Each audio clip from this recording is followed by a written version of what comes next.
முதல்ல ஃபிசியாலஜிக்கல் உடல் ரீதியான தேவைகள், அடுத்தது பாதுகாப்பு, தற்காப்பு, நமது உடல் ஆரோக்கியமாக இருக்கணும், நமக்கு நல்ல வேலை இருக்கணும். அது கவர்மெண்ட் வேலையாக இருக்கலாம், தனியார் வேலையாக இருக்கலாம், இல்லை சொந்த பிஸ்னஸாக கூட இருக்கலாம். ஒரு நல்ல வேலை இருக்கணும், வருமானம் இருக்கணும் இல்லையா? நல்ல உடல் ஆரோக்கியமாக இருக்கணும். நோய் இல்லாமல் நோயற்ற வாழ்வே குறைவற்ற செல்வம்னு சொல்லுவாங்க. ஸோ அந்த மாதிரி நல்ல ஆரோக்கியமாக இருக்கணும்,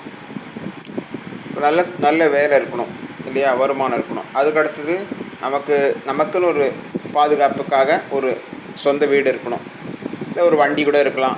நம்ம 4 இடத்துக்கு போனோன்னா சொந்த வண்டி இருக்கணும், நமக்கு சொந்த வீடு இருக்கணும். நம்ம பொருளை பாதுகாக்கிறதுக்கும், நம்ம துணிமணியும் நம்மளை பாதுகாக்கிறதுக்கும் ஒரு வீடு இருக்கணும்.